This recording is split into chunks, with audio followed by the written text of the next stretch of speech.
Hi gang, it's Hexy. Let's talk Highway to the Right from Decision Games. I owned the old SPI and I had the flat trays, which I guess that make that the first edition, long many moons years ago. Or did I have the soapbox? Either way. Either way, I had the SPI version and I loved the game. I could never set the whole thing up and play it, but I actually liked it. I know it gets, I don't know, I can't remember what the reason is, but people put a lot of bad hits on it. I don't remember disliking the game. Definitely a different system than anything else I played. And I don't know if there's anything else made along the lines of this. I know that the Locked on Rhine game, you had travel mode in that game. This game has travel mode in it too. But heck, some of my computer John Tiller games have travel mode in them. So I don't know if they were comparative or not. Now this is the Decision Games version because I don't have extra firstborns to sell to buy a copy of the SPI Soapbox one.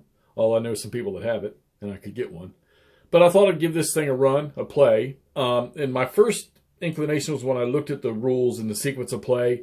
Now, granted, many moons ago since I played the SPI version, the sequence of play looked pretty similar to me with the conditional fire and movement. The one thing that I don't remember was the response movement, which is in this game. It could have been there. I just don't remember. I mean, I could go to the SPI archive and look at the rules to see, but of the old one. But so we set up, and we got the 101st Airborne, which was, the start line is the game plays between here, where you see my pin up here, and like down in here somewhere. You can't see that. The Germans are always in supply in this game here. It's a full day, I think, not even 48 hours, but the road here is pretty much the objective. Getting German units, you get a German unit on that road, and I guess that simulates blocking 30 corps advance, which some of the Guards armored units will show up on here. Plus, the Allies get a lot of reinforcements. The Germans actually get a decent chunk, too. They get some Fallschirmjäger stuff and some couple of infantry divisions, 2 or 3 units from separate infantry units, regiments, or whatever. And it's pretty much 101st and Guards armored on this one here. So 506 will be on here shortly. Dick Winters and the company. But so the 107th here, 107th Panzer, I guess this is. They started off over here to the right somewhere, and they've dashed across to get in here.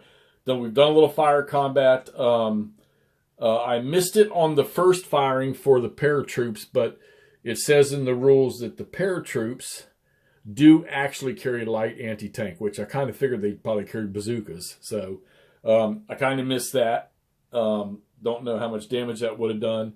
There's been no indirect fire yet. The Allies have 6 batteries that they can shoot, but they only have a range of 12 hexes from the 2100 hex row. So none of these German units they're not even reachable. So, and I don't think there's any on-map already that I see that comes on that they can use. And I'm pretty sure that the 101st, probably the gliders, I'm pretty sure they had some artillery. Came in on their gliders. But anyhow, if there's some shows up, that I'm sure will get put to use. Hopefully I get a chance to use some artillery so I can see what that does. So all we've really been able to do is movement and conditional fire. No opportunity fire, because it's interesting in this game, you don't opportunity fire when somebody moves in adjacent to you. It's if they change stacking during their movement phase or they move out of your zone of control is when you opportunity fire somebody. So we got the Germans to move in they moved forward, and on their second turn they moved in, and we got some fire going on. We got some close combat going on. We didn't get any, maybe we did down here. Yeah, we had some damage from fire down here below with the mechanized infantry, Panzer Grenadiers.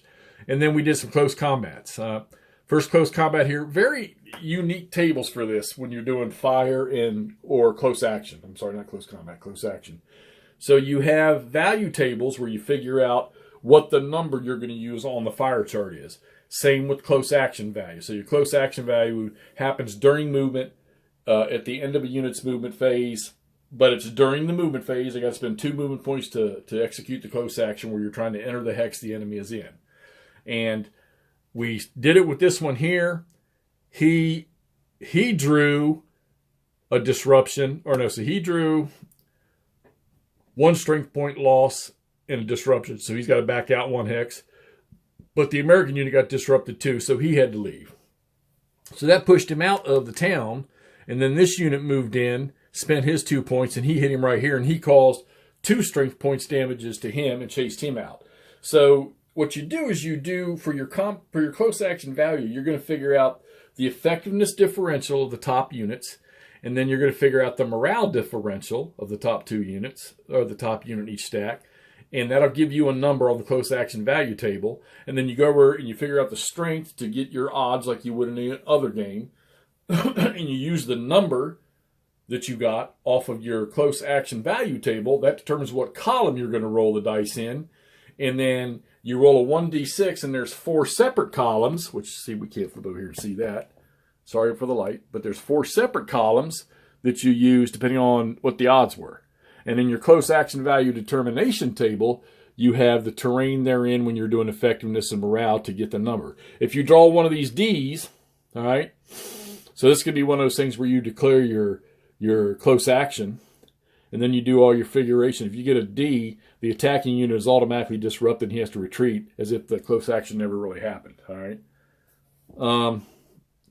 And that's where we've gotten so far. And I thought it's interesting. We think of all the the steps in GOS to figure out combat or fire or anything like that, indirect fire. This one is somewhere between the games we normally play to do fire and close combat and GOS. It's got a couple steps in it. It's not super drastic. I wish the little chart that explains, depending on the mode the unit's in, which, by the way, these things have, there's 3 modes altogether. There's concentrated, there's defilade, and then there's travel. Defilade keeps you from getting shot up real bad because you're scattered more, but your firepower is weakened. And concentrated can get you shot up easier, but you have better firepower when firing. And then units will have anti-tank capability to shoot at the tanks and stuff like that, represented by what they call an anti-tank dot on the units, which you can see the dots on some of the tanks here. And then, of course, like I say, depending on what the morale level is for the infantry or mechanized infantry, they might have medium anti-tank.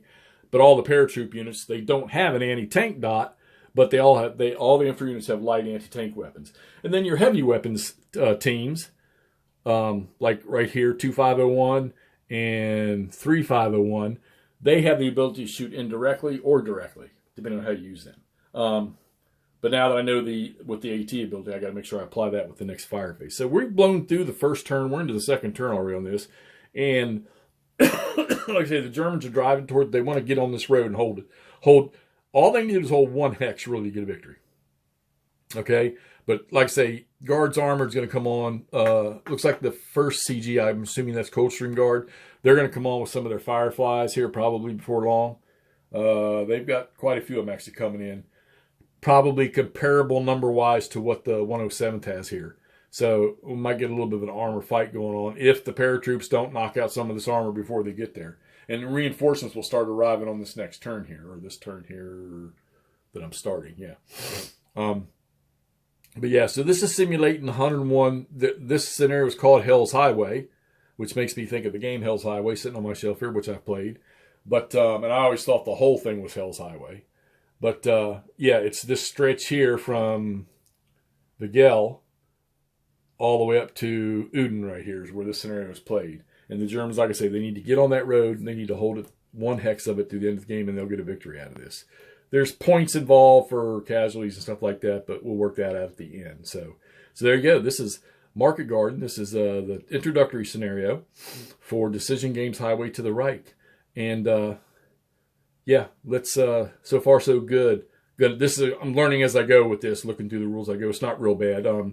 There's no index to the rules. I'm having a problem finding how the weather chart works with the number modifier or the adding numbers on the. I don't even know what that is. If somebody wants to explain that to me, what those numbers mean on that damn weather chart right there. I know what the P means, but what these other numbers mean, because I can't find in the rules how to explain what that means. All right. Other than that, yeah, we're rolling right along. We're going to keep after this thing here. I'm having a little bit of fun with this one too, just getting started with it. Wanted to play it for years. Since I picked it up when I first came back to gaming. Wished I still had my old SPI one because I really did enjoy that one. I like the maps, nice and clean. Terrain's good and well explained. They could have put the terrain chart on every one of the maps. So what I did was I just made a copy off the terrain chart off map, whatever that came from, A, B, or C, or D, or something like that, and stuck it under the plexiglass there. All right, there you go. Decision Games, highway to the right. We're going to keep on. Talk to you soon.